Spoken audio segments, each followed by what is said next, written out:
pemikiran-pemikiran yang saya kira tidak bisa terhindar darinya, tapi tentu saja terkait dengan ibadah ada aturan-aturan yang mungkin harus kita perhatikan. Dan telah hadir di hadapan kita semua ada 3 pemateri.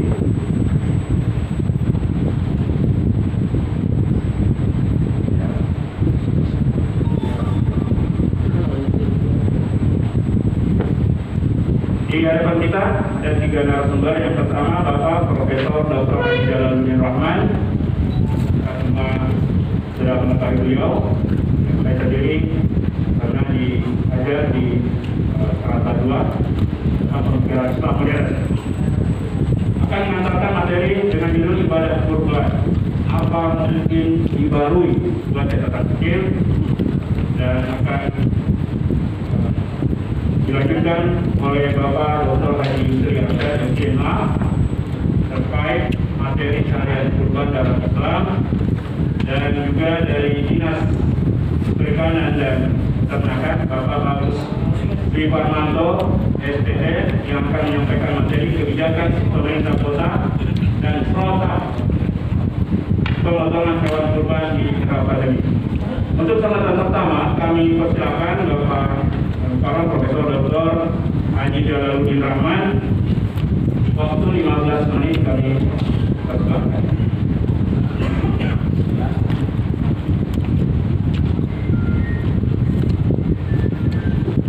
Assalamualaikum warahmatullahi wabarakatuh.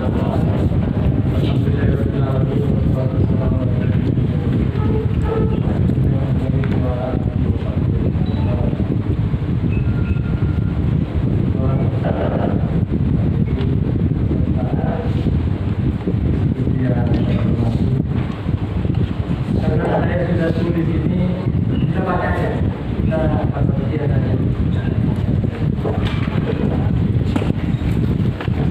Ibadah kurban apa?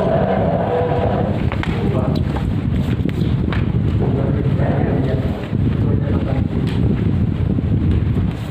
Ibadah kurban merupakan ibadah yang sudah sangat tua umurnya. Bahkan katakan bahwa ibadah ini umur dengan Nabi Adam alaihissalam. Sebagai buktinya, ya ada 2 anaknya yang meninggal, lalu disuruh keduanya. Lalu ada 1 orang yang diterima kurbanannya dan yang lain tidak diterima. Itu dalam hadis. Orang kurbanan silakan semua. Min ahadima ya. Saya lihat tapi saya lagi min ahadima kalau minta Allah sama. Jadi min ahadima. Ibadah ini dilanjutkan oleh Nabi Ibrahim alaihissalam. Pada awalnya beliau diminta mengorbankan putra kesayangannya Ismail. Namun dalam perjalanannya menurut perintah Allah, putranya Ismail diganti dengan binatang pemilihan yang besar dan gemuk. Disebutkan pada nama Bil'in Nabi. Yang ketiga, kemudian Nabi Muhammad melanjutkan ibadah ini dengan menyembelih binatang ternak yang baik di hari Idul Adha dan 3 hari sesudahnya. Ibadah ini dilaksanakan dari tahun-tahun tanpa pernah berhenti sampai sekarang. 4, ibadah kurban amat penting bagi umat Islam. Nah, saya tulis ini Imam Malik tanda tanya. Terima kasih Prof. Ternyata Imam Abu Hanifah ya menganggapnya mewajibkan ibadah ini. Antara yang lainnya menyatakan sunnah muakkadah,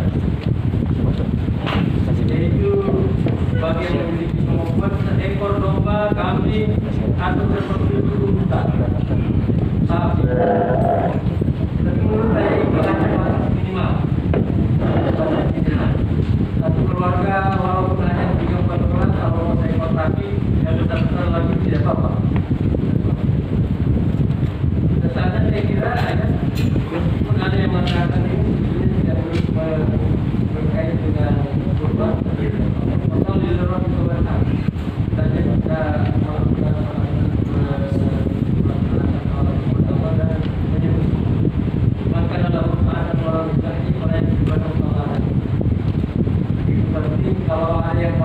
di antara kita lalu tidak melaksanakan, Nabi melarang kita dekat Allah. Tidak boleh, nanti tidak diakui sebagai wajib. 5 ibadah ini bertakarruf kepada Allah. Malahan disebutkan bahwa daging dan darah tidak sampai kepada Allah, seperti takwa yang menjadi landasannya. Niat yang menjadi dasar pelaksanaan kurban karena Allah itulah yang bisa mengantar ketakwaan kepada Allah. Ayat yang biasa Allah ya Allah al-Husna wala dimawah. Ya, salah baca. Yang sampai lanya dalam wahu mata wahab. Jadi di depan karena ibadah kurban ini tampaknya digolongkan kepada ibadah lewat, tidak murni mengenai hubungan dengan Allah, tapi lebih ke arah berserta atau sosial. Ada unsur kesyukuran seseorang yang bersedia menyisihkan hartanya guna dibagikan kepada sesama sebagai bentuk kepedulian. Ini berbagi, semangat berbagi. Walaupun kita dalam keadaan sulit, tak harus berbagi, apalagi di era COVID. Yang ketujuh, dalam ajaran Islam dikenal berbagai ibadah ghair mahdzah atau ibadah yang berdimensi sosial. Misalnya zakat, kurban, pemerintahan. Ibadah seperti ini bisa mengalami penyesuaian, perubahan, penerapan dan pembaharuan sesuai dengan kondisi umat yang mengitari dan kebutuhan umat. Zakat fitrah sebetulnya zakat fitri, tapi sudah terlanjur dikenal zakat fitri. Sebetulnya yang betul adalah zakat fitri. Dahulu dikatakan harus dengan makanan pokok yang dimakan Nabi, tapi kemudian zakat ini dibenarkan disesuaikan dengan makanan pokok. Kita beras dan jagung. Tidak boleh dengan impor, tidak boleh dengan harga. Itu dulu awalnya. Zakat lalu, ya. Zakat lain adalah zakat profesi yang awalnya belum diterima, tapi ini sudah dianut oleh umat sekarang ini. Saya masih ingat kira-kira tahun 1972 belum ada yang bicara soal zakat. Saya sudah bicara di kampung. Saya ceramah di masjid di kampung saya sampaikan bahwa menurut saya PNS sudah wajib kena zakat. Saya dikutuk oleh guru saya, 2 orang guru saya, 1 guru betul dan 1 guru itu adalah paman saya. Dia bilang bahwa Anda ini bisa melemahkan semangat berzakat para petani. Saya bilang, apa tidak bisa balik? Justru saya mau menambah wajib zakat para PNS. Lalu ditanya apa zakat? Ada ayat yang sangat umum itu bahwa al-fiqhu thayyiban ma kasabtum wa mimma akhrajnakum minal ardi. Jadi apa saja yang kamu peroleh, apa saja yang kamu dapatkan, yang bagusnya itu infakkan. Kata infak itu bisa berarti zakat. Ada lagi kata kunci, wa mimma akhrajnakum tidak ada, pokoknya apa yang keluar dari tanah, kalau yang keluar dari tanah nggak ada yang lepas, nggak ada yang lepas. Nah itu, jadi guru saya tidak mengerti. Lalu kemudian beberapa tahun kemudian itu paman saya, guru saya mengatakan ternyata benar. Jadi siapa yang lebih sejahtera hidupnya? Apa petani yang hanya dapat kira-kira waktu itu sekitar 340 ikan dibandingkan dengan pegawai kayaknya dia mau di bawah betul lah. Jadi saya sudah pernah juga diskusikan di bagian provinsi zakat profesi. Akhirnya terima bahwa minimal 2,5%. Kenapa saya menyatakan profesi ini? Menurut saya 2,5% terlalu kecil. Ada seorang ahli sangat profesi, bapaknya kawan saya di ahli. Dia bilang, kenapa hanya 2,5%? Yang 2,5% saja ini masih banyak yang tidak terima. Apalagi kalau lebih besar. Nah, orang Islam ini terutama ini biasanya sangat pikir berlimpah. Terutama juga mubaliknya sangat malam. Saya perhatikan di almarhum Islami, khatib yang berkhutbah sangat jarang mengisi kota amal. Saya kira di sini saya tidak. Kalau ada yang malas mengisi kota amal cuma datang khutbah, mulai hari ini kita hentikan itu. Jadilah teladan, jadilah contoh. Ibu paling malas mengisi kota amal. Biasanya paling terakhir. Tahunan tidak mengisi kota amal karena tidak ada taruh. Karena itu saya titip bagi yang sudah punya suami, titip kepada suami. Dia belum bersuami, titip kepada adiknya, kepada kakaknya. Supaya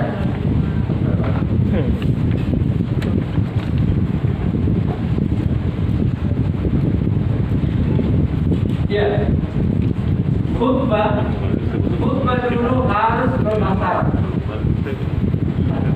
Biasanya saya ada sering bantu dua Ada perdebatan. Tapi sekarang sudah bisa dengan bahasa Indonesia. Lalu kasih mantan sudah memperkenalkan pakai laptop. Apa bisa itu? Nah ini karena apa? Khutbah itu ada fungsi sosialnya ataupun edukasinya. Tidak semata-mata apa yang disampaikan, tapi fungsi edukasi yang ada dalam khutbah disampaikan begitu. Sehingga bisa saja kalau pakai bahasa Arab seperti yang di bahasa Arab itu masih harus bahasa Arab. Sehingga ada ceramah lagi sudah Jumatan. Padahal tidak perlu salat Pancasila juga. Jadi sehingga khutbah itu tidak mesti lagi dengan bahasa Indonesia boleh, bahasa Inggris boleh. Ini Ustaz Aminullah biasa bahasa Bugis Amri biasa bahasa Bugis. Saya sudah sedikit bahasa Bugis, jadi agak sulit.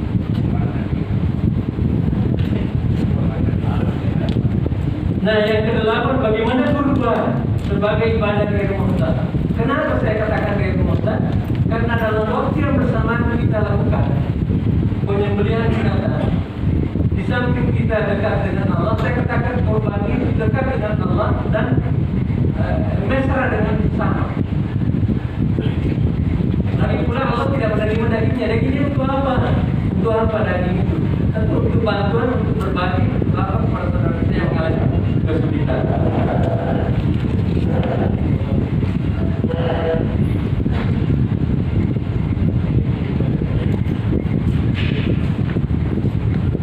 Apa kemungkinan untuk dibarui disesuaikan dengan kebutuhan umat?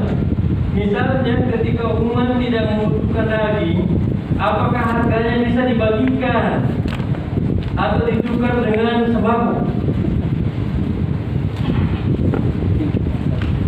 Misalnya seorang ingin berkurban di tengah pemukiman mahasiswa.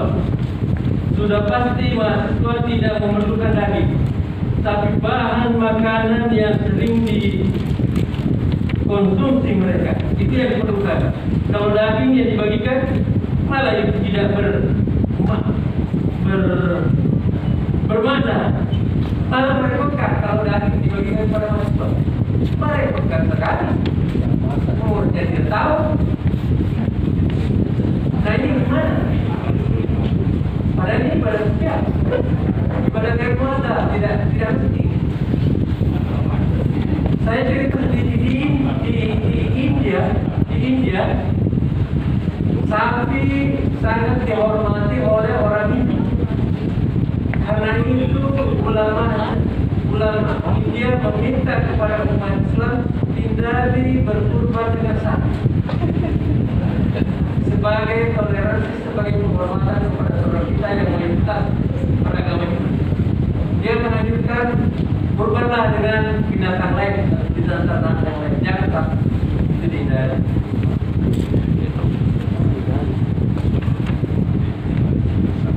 Pada masa COVID-19 ini boleh jadi kesulitan umat adalah memenuhi makan sembakonya, tidak bisa beli beras. Ini Ustaz Masyhur sampai hampir kita kumpulkan kemarin pada bulan Ramadan ini bagi sembako, bagi kepada mubalik, bagi pada imam, pada warung. Jadi sekarang ini banyak orang kesulitan, banyak orang yang pengen beli beras saja. Daging dikasih, apa sih artinya daging itu? Coba kalau harga seekor sapi sekitar 12 juta saja, 12 juta saja, itu senilai sekitar 1.500 liter beras, 8.000 per liter. 1.500 bagi 5 liter, berapa banyak bisa dapat kebagian? Coba berapa banyak bisa kebagian? Itu sendiri. Apalagi kalau seperti sapinya Pak Jk yang harga 50 juta.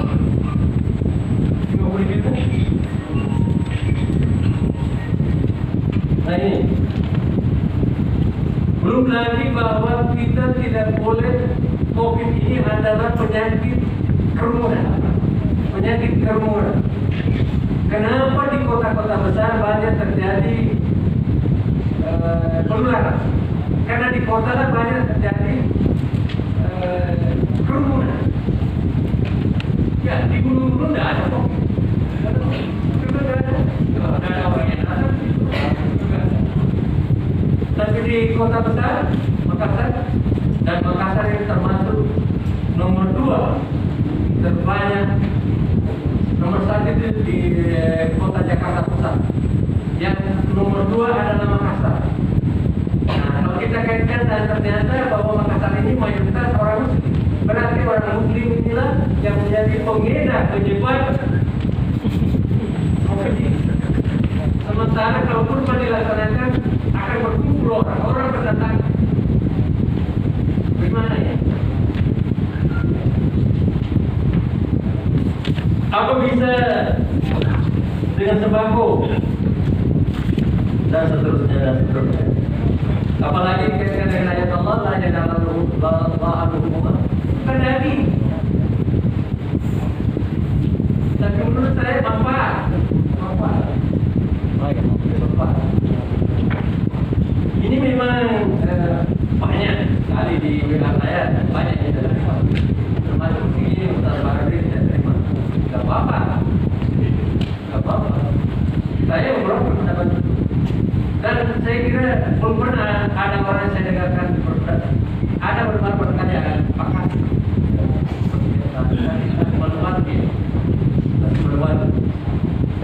Saya berani menyampaikan itu.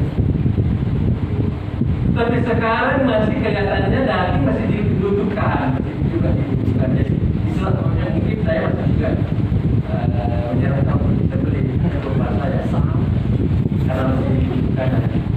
Saya kira inilah yang saya bisa sampaikan. Terima kasih. Assalamualaikum warahmatullahi wabarakatuh. Waalaikumsalam. Waktunya Bismillahirrahmanirrahim. Assalamualaikum warahmatullahi wabarakatuh. Waalaikumsalam. Alhamdulillahil halimil mannan ala ma an'ama bihi alaina min khairatil lisan minha ni'matu al-fatwa fil Islam. Nahmaduhu ta'ala wa nastashiru bihi wa na'udzu bihi min shururi anfusina wa min sayyi'atina. ومن يهد الله فهو المهتدي ومن يضلل فلا هادي له إلا توبة الصالحة والأفضل من رب العالمين. أشهد أن لا إله إلا الله وحده لا شريك له، وأشهد أن محمدا عبده ورسوله. اللهم صل وسلم على سيدنا محمد وعلى آله وصحبه أجمعين. أما بعد. Muslimin dan muslimat yang dimuliakan Allah Subhanahu wa taala, terkhusus kepada Bunda Al-Ajab Al-Alama guru saya Yang Syekh Mahdi bin Mustafa dan Ketua Persatuan Islam Indonesia, dan hadirin dan hadirat Allah Subhanahu wa taala. Tema kita pada hari ini khususnya saya dengan judul adalah syariat korban dalam Islam. Sudah pada tentu dalam pandemi corona. Mengenai masalah korban dalam Islam, kalau kita lihat mungkin dapat semua apa yang saya tulis ini, ada yang tidak dapat, dan mungkin saya akan paparkan saya secara umum gitu saja. Jadi kalau kita mengatakan kurban, dan kurban itu kan dari kata kurbano, artinya dekat. Nah, ini adalah merupakan istilah orang Indonesia, tapi dari bahasa Arab sudah menjadi Indonesiakan. Nah, tetapi kalau kita di dalam bahasa istilah ini disebut al-adhiyah. Nah, al-adhiyah ini adalah madhubiyah di yaumin nahri. Itu arti bahasanya. Apa saja yang disembelih pada hari lebaran itu namanya al-adhiyah. Tetapi kalau kita artikan istilah fikihnya adalah zabhu hayawanin maksus biniyatil qurbati fi waqtin maksus. Ini ulama kita berikan istilah seperti itu. Zabhu hayawanin maksus biniyatil qurbati fi waqtin maksus adalah penyembelihan hewan khusus dengan niat untuk mendekatkan diri kepada Allah Subhanahu wa taala pada waktu khusus. Tidak ada tiga intinya namanya kurban. Pertama adalah menyembelih hewan khusus dengan tujuan untuk mendekatkan diri kepada Allah. Yang ketiga adalah di waktu khusus. Ada juga mengatakan ma yudbahu min an-na'ami taqarrub ila Allah taala fi ayatin nahl. Jadi hewan khusus. Nah, hewan khusus itu ya kita sudah tahu semuanya, boleh kambing, sapi, kerbau, unta. Ya tidak boleh masuk ayam di situ. Ya, tidak boleh masuk ayam. Tapi kalau kita mau bicara secara luas lagi ya, bisa saja nanti ada pendapat masukin ayam saja. Ya. Jadi hewan khusus. Kemudian di waktu khusus, di waktu khusus. Nah, waktu khususnya di mana? Boleh pada hari lebaran sampai hari, ada di sini ulama kita berbeda pendapat. Ya, Imam Ahmad, Imam Abu Hanifah, Imam Malik sampai hari ketiga. Jadi 10, 11, 12 saja. Tapi Imam Syafi'i sampai hari keempat, yaitu 10, 11, 12, 13. Nah, di sini terjadi perbedaan ulama kita. Itu waktu khusus dan boleh disembelih di malam hari. Tetapi Imam Malik mengatakan siapa saja menyembelih hewan kurban di malam hari batal kurbannya. Batal kurbannya. Silakan dibaca sambil luas di makalah. Nah, kemudian dengan niat ada niat berarti di situ. Innamal a'malu binniyat, dengan niat untuk mendekatkan diri kepada Allah Subhanahu wa taala. Nah, perlu kita tahu bahwa untuk mendekatkan diri kepada Allah Subhanahu wa taala ini banyak sekali wasilahnya. Makanya Allah Subhanahu wa taala mengatakan wa batahu ilaihi wasilah. Wa batahu ilaihi al-wasilah. Menujulah kepada Allah dengan wasilah. Jadi wasilah-wasilah yang harus kita pakai untuk mendekatkan diri kepada Allah harus sesuai dengan syariat. Tidak boleh dengan menurut hawa nafsu kita masing-masing. Boleh dengan kurban, boleh dengan mencium hajar aswad, boleh dengan Al-Quran, boleh dengan zikir, boleh dengan salat. Ini banyak sekali cara-cara menuju kepada Allah, tapi caranya harus syariat. Itu banyak namanya. Ya. Jadi kita sudah tahu bahwa kurban itu seperti itu adalah niat yang terpenting. Tetapi niat ini merupakan inti daripada seluruh ibadah. Nah, sebelum masuk ke niat harus ada namanya syariatnya. Nah, syariat ini tidak boleh berubah harus sesuai dengan contoh dari Nabi SAW. Nah, seperti umpamanya kita ingin menuju kepada Allah lewat kurban. Nah, bagaimana contoh diberikan oleh Rasulullah cara berkurban? Mulai dari Nabi Ibrahim sampai kepada Nabi Muhammad SAW dan memberikan cara untuk bagaimana mendekatkan diri kepada Allah dengan cara berkurban. Dan itu tidak pernah berubah sampai sekarang ini. Nah, itu namanya cara. Nah, ini tidak boleh. Apakah boleh berubah atau tidak? Nah, sekarang kita lihat lagi. Hukum kurban ini kita lihat Al-Quran sudah menyebutkan, hadis sudah menyebutkan, dan ijma ulama sudah menyebutkan. Al-Quran ini sudah jelas sekali. Fashalli li rabbika wanhar. Yang kedua, wal budna ja'alnaha lakum wal budna ja'alnaha lakum min sya'irillah. Wal budna itu adalah unta yang gemuk berdiri tegak yang disembelih berdiri. Merupakan syiar dari agama kita. Ya, jadi jelas sekali ayatnya tentang kurban dari ayat Al-Quran. Hadis Nabi kita lihat, ma'amila ibnu Adam yawman nahri amalan ahba ila Allah min iraqatid dam. Perbuatan yang paling baik disukai oleh Allah Subhanahu wa taala pada hari lebaran adalah iraqatid dam, artinya adalah menyembelih. Itulah perbuatan paling disukai oleh Allah pada hari ini. Innaha latati yawmal qiyamah bi quruniha wa salafiha wa asy'ariha. Nah, kenapa? Karena di hari kemudian nanti Allah akan menghadirkan pahala daripada rambutnya. Berapa rambutnya itu kerbau, sapi? Bisa dihitung. Satu rambutnya saja itu 10 pahalanya. Kemudian belum lagi pikuruniha, tanduknya, belum lagi kulitnya, belum lagi darahnya menetes. Semua dikasih pahala oleh Allah Subhanahu wa taala. Bisa gitu dengan kurban. Jadi makanya itu tidak boleh dijual. Mulai dari rambutnya, mulai dari kulitnya, mulai dari kulitnya, kukunya, dan ini tidak ada yang boleh dijual. Kenapa? Menjadi pahala semua di sisi Allah Subhanahu wa taala. Dihitung pahala oleh Allah Subhanahu wa taala. Satu saja dijual, bukan kurban lagi aja sehingga semuanya batal. Makanya dari dasar inilah tidak boleh dijual kulitnya. Itu namanya kurban. Iya kan? Nah, nanti kita akan bahas kesana di ujung permasalahan. Nah, jadi itu hadisnya. Ada lagi hadis lain yang buat 3 hadis. Bagaimana Nabi setiap tahun menyembelih kurban. Kemudian ijma ulama. Jadi sepakat para ulama kita bahawa namanya berkurban adalah syariat dalam agama kita. Jadi ada 3 dalil ya kurban itu. Nah, sekarang, kalau kita mengatakan 3 dalil itu, dalil-dalil itu berarti apa disebut? Disebut namanya qat'iyus ilalah wa qat'iyus thubut. Namanya qat'iyus ilalah wa qat'iyus thubut. Apa qat'iyus ilalah? Adalah dalilnya sudah sangat kuat, tidak boleh dibantah. Wa qat'iyus thubut, saya ulang. Jadi 3 dalil ini disebut qat'iyus thubut. Artinya 3 dalil ini tidak boleh dibantah. Kuat sekali. Dari Al-Quran ada, dari hadis ada, dari ijma ulama ada. Semua kan qat'iyus thubut. Kemudian dari 3 dalil ini tidak ada mengandung arti yang lain kecuali satu. Kita tidak diberikan satu pemahaman yang lain untuk memahami pemahaman yang lain bahwa korban itu boleh dibuang.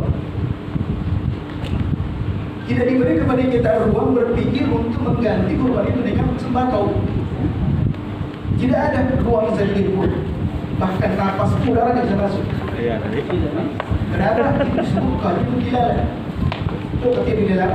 Qat'iyus ilalah artinya adalah dalil yang tidak bisa otak akal untuk memahami yang lain. Nah, berbeda dengan ayat yang lain. Saya kasih contoh. Ketika Nabi mengatakan tarabbas dengan fusin dan talatan quru, ketika Allah mengatakan talatan quru, perempuan yang dicerai dia harus menunggu 3 quru. Nah, kata quru ini bisa diartikan 2 pengertian.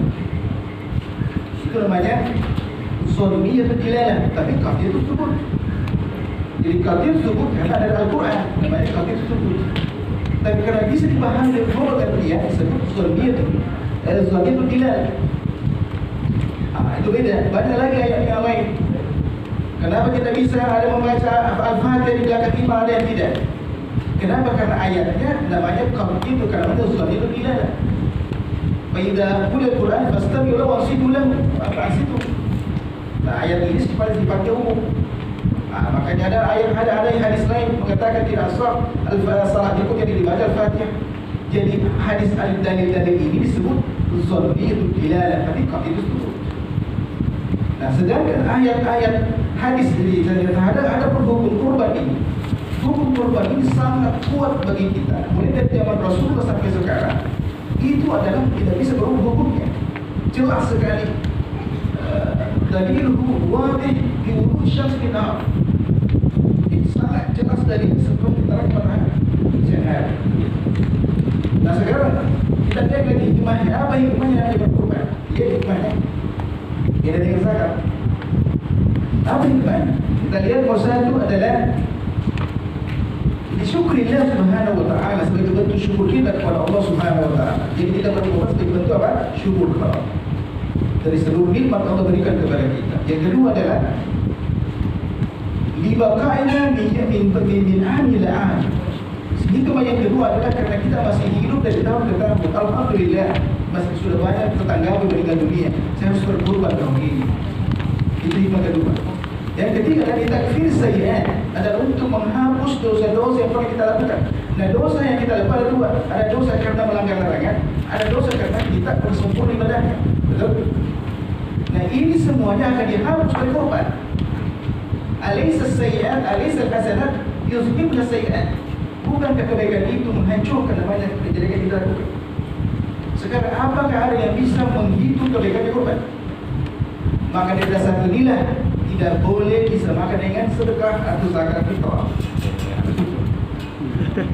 Makanya Imam Ahmad mengatakan tidak akan seimbang pahalanya apabila kita berkorban dengan memberi, dengan mengambil harganya korban itu disesuaikan harga korban, kemudian kita ganti dengan yang lain. Makanya berapa harganya 12 juta itu? 12 juta kita jadikan sembako. Nah, kita bagi-bagi. Yang mana besar pahalanya? Kita Imam Ahmad beda sekali pahalanya. Saya bagi lagi Imam Ahmad, bukan saya. Jadi beda sekali pahalanya. Hikmah yang keempat. Apa hikmah keempat kita berkorban? Hikmah keempat adalah tausiatil awail, adalah untuk memperluas hubungan silaturahmi. Nah, kita bagi-bagi itu kurban ke mahasiswa, ya, ke tetangga. Maka ulama kita itu membagi kurban itu pada 3 cara membagi.